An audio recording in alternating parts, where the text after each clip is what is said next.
Well, in Afghanistan, we are reminded tonight that goodwill does not protect against savage violence. 3 female aid workers, 2 of them Canadian, were shot dead today, along with their driver near Kabul.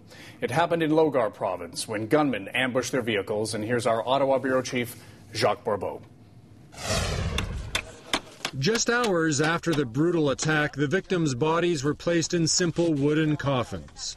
The 4 dead worked for the International Rescue Committee. They were gunned down by insurgents. They were ambushed.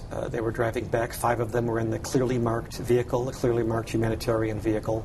No military convoy. They were unarmed. In Newfoundland, Prime Minister Harper condemned the attacks. This is obviously an outrage, a terribly brutal act, which I think should remind everybody of the brutality of the Taliban and the dangers that everybody there faces. The 2 Canadian aid workers killed were working on children's education programs. One of them was Jackie Kirk, a Canadian-British dual citizen who studied and worked at McGill University's Centre for Research and Teaching on Women. I always worry when she goes to Afghanistan, every time she goes, but I try and convince myself that it's more dangerous driving to the airport here than there, but I guess on this occasion it wasn't.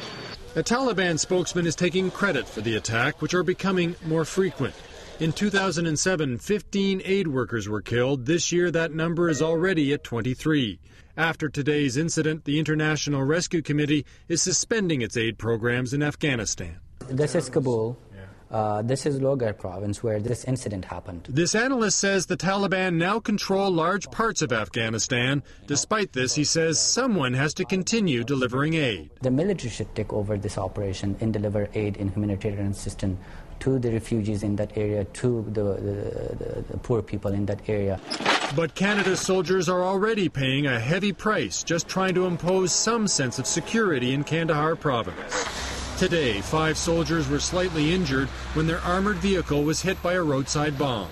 And in Trenton, the bodies of Master Corporal Josh Roberts and Master Corporal Aaron Doyle were returned to Canada. Jacques Bourbeau, Global News, Ottawa. And a short time ago, the IRC released the name of the 2nd Canadian aid worker killed in the ambush. She was Shirley Case from Williams Lake, British Columbia.